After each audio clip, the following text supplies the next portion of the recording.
اگر 6 سال پیش این نکات رو میدونستم هیچ وقت شفلرا نابود نمیشد. توی این ویدیو میخوام یه سری از اشتباهات رایج که تو نگهداری این گیاه خیلیاتون انجام میدین رو توضیح بدم. 6-7 سال پیش که من تازه شروع کرده بودم به نگهداری از گل و گیاه، شفلرا جزو اون اولین گیاهایی بود که من خریده بودمش. حالت درخچه‌ای و خوشگلی داشت، ظاهرش واقعا متفاوت بود و بقیه هم میگفتن گیاه مقاومیه، راحت میتونی ازش نگهداری کنی. منم این گیاه خریدم و آوردم خونه. از وقتی هم که این گیاه اومد خونه، من همش باش مشکل داشتم.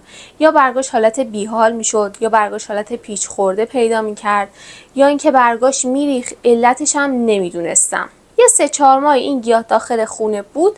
بعد از یه مدت برگاش قهوه‌ای شد و ریخت و کلاً گیاه از بین رفت. بعد از اون من دیگه با شفلرا مشکل پیدا کردم.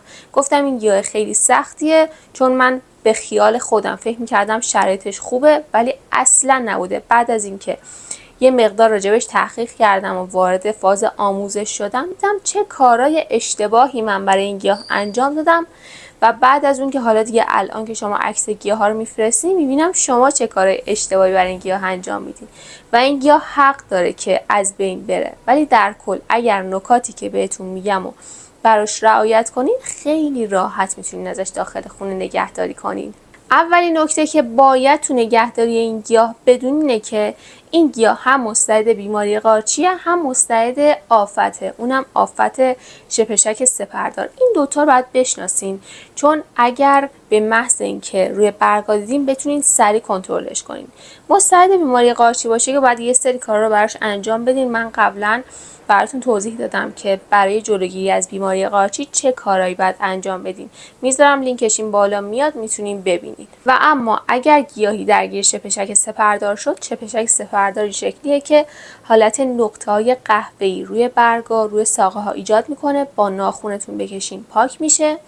و اگر گیاه درگیر آفت شده باشه، حالا هر آفتی، روی برگا یه حالت نوچی مانند به وجود میاد.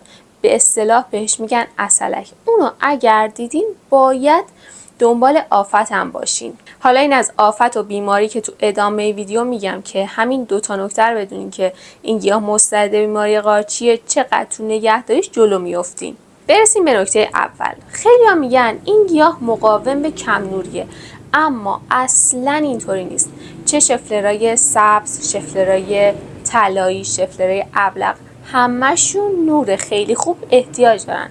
شفلرای طلایی نور خیلی خیلی بیشتر.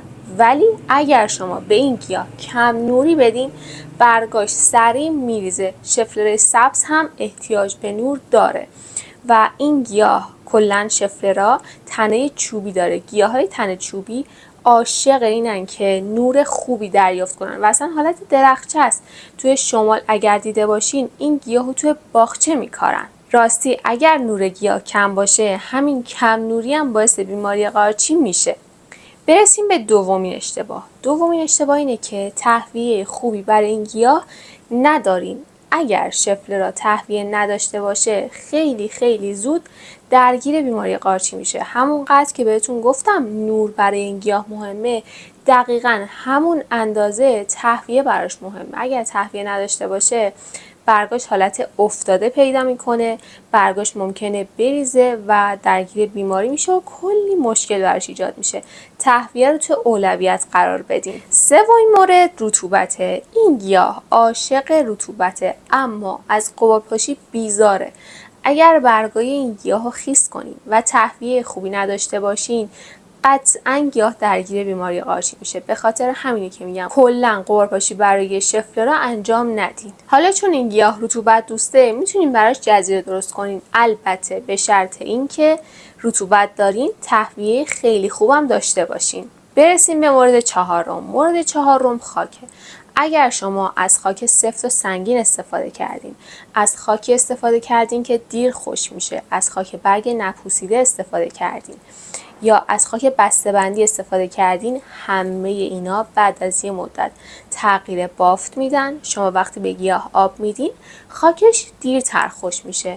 همین باعث میشه که ریشه ها هم تا حدی رطوبت بیشتری داشته باشن. هم باعث پوسیدگی ریشه میشه، هم باعث بیماری قارچی میشه، چون این گیاه مستعد بیماری قارچیه. پنجمین مورد گلدونه. این گیاه به گلدونش هم خیلی حساسه. اگر گلدونی استفاده کنین که عمیق باشه، شکمدار باشه، غیر استاندارد باشه و خاک بیشتری داخل اون گلدون جمع بشه، یا اینکه زهکشی خوبی نداشته باشه، بازم اون خاک، اون حجم خاک دیرتر خشک میشه، ریشه گیاه هم همینطور و گیاه درگیر بیماری قارچی میشه.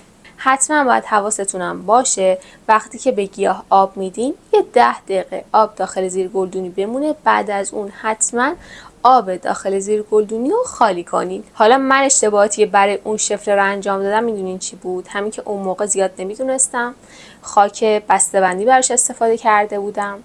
بعد از اون تهویه خیلی خوبی نداشت، نورش متوسط رو به کم بود و بیشتر اول صبح‌ها یه نور ملایمی داشت و همینا باعث شد که گیاه درگیر بیماری قارچی بشه و کلاً از بین بره. اگه میخواین شفله را بخرین یا داخل خونتون شفله را دارین، حتما تهویه و نور رو براش خیلی رعایت کنین. آبیاریتون تقریبا جوری باشه که نصف خاک گلدون که خشک شد اون موقع آبیاری انجام بدین و اینو در نظر داشته باشین که محیطش مرطوب نمونه. خیلی از شفله هم توی فصل پاییز و زمستون آسیب میبینن. به خاطر چی؟ به خاطر اینکه ما تهویه خوبی نمیتونیم داشته باشیم و به خاطر همون گیاه آسیب میبینه. اگر میبینین وضعیت گیاه این شکلیه، سعی کنین کلا رطوبت براش نداشته باشین و سعی کنین که آبیاریتون هم کمتر کنین که اون درصد بیماری قارچی رو تا حدی بیارین پایین‌تر.